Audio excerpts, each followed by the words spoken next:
The topic of this video is motivation. I want you to think about this topic as a way to understand your level of motivation, where it comes from, how it may differ in each of your courses, and how it adds to understanding yourself as a learner. As you look around your class, you see some students who are very proactive. They arrive to class early or on time. They get their notebooks and pens out quickly or open their laptops. They contribute to class discussions and do well on tests and papers. Those are the students you want in your study group or project group. They are also the students faculty like to see in their classes. Then there are the students who are quite passive. They arrive late to class, or not at all, slink into their seat and just sit passively staring into space. Rarely, if ever, do they contribute to class discussions, and usually they hide their return test papers so no one sees their grade. Needless to say, these are the students you do not want assigned to your group. Faculty usually don't know what to think, whether their body language and behavior are communicating accurately or whether it is a misread of the student's motivation and interest. So let's examine why some students are in the first group and others are in the second, and how those in one group move to the other. Motivated behavior in college consists of 3 factors. 1, sociocultural, 2, classroom environment, and 3, internal factors. Let's take one at a time. As I review each of these, think about which factors are appropriate for explaining your motivation. The first factor is sociocultural. It involves the pressures or influences on you from your family, friends, and community.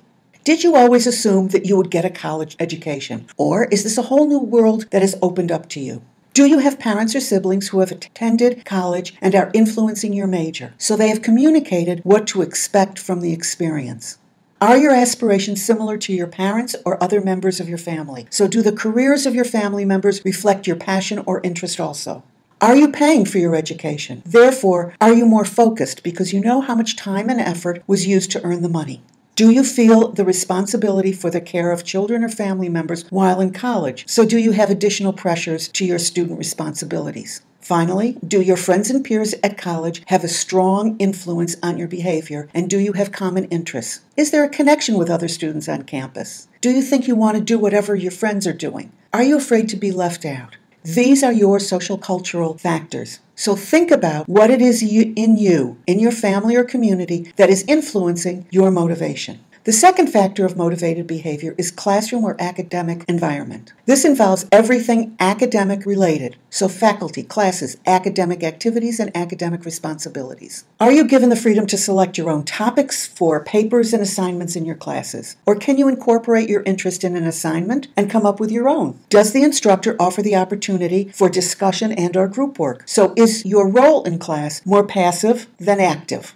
Are assignments handed back in a timely manner, and do you learn from your graded work? Or do you just shove the returned work to the bottom of your book bag, never to be seen again? Does the instructor seem willing to meet with you? So is the instructor approachable? And have you attempted to meet your professor during office hours?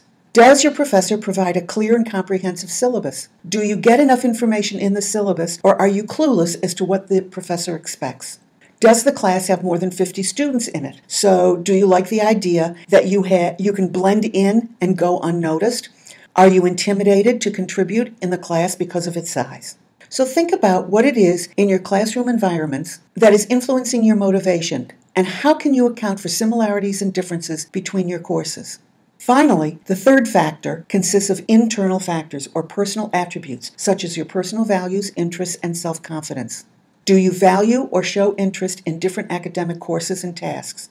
So, do you welcome the challenge of those that will require effort, or do you enroll because they appeal to your interests, or just because you think they will be an easy A? What are your goals? Do you have any? Do you consciously work toward them, or are they like your New Year resolutions, broken by the time the first week of the new year is over? Do you believe you can do well in your academic courses? Are you confident with your achievement? What accounts for your academic success? Do you put in the required effort or any effort at all? And what causes for your academic failures? Do you avoid trying? Now think about your values, goals, and your perception of academics. Which ones and how are they influencing your motivation? It is the interplay between these 3 factors, your family and community, academic environment, your personal attributes, that can help you understand your motivating behavior. So take a moment and jot down the specifics that rang true to you for describing your motivation. All right, moving right along. So what is it that you do that demonstrates your motivation in classes? First, you assume responsibility for academic achievement and improvement. You are the student who goes to professor's office hours, proofreads and edits work be handed in, you review comments on returned work, and you understand how to improve the next assignment. Second, you have a positive attitude towards yourself and your surroundings. You take pride in the work you submit by proofing. You take your responsibilities seriously by handing in assignments on time, being punctual, and prepared for class.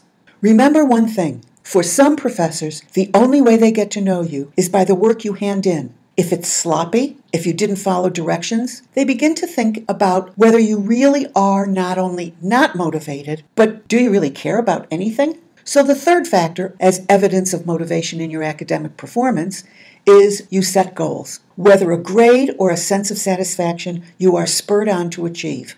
Your goals help you focus your activities and priorities. Finally, you manage stress and anxiety. You are able to balance your social life with academics and recognize the need to prepare and be organized. Another way to look at the whole concept of motivation is to examine who controls the influences on you. This is known as the concept of locus of control. Where is your locus of control? Is it external or internal? If you have an external locus of control, this is the extent to which you need others to motivate you. You see little or no relationship between effort and results. It's a mystery how it happened. Or you wanted the A but got the C. How did that happen?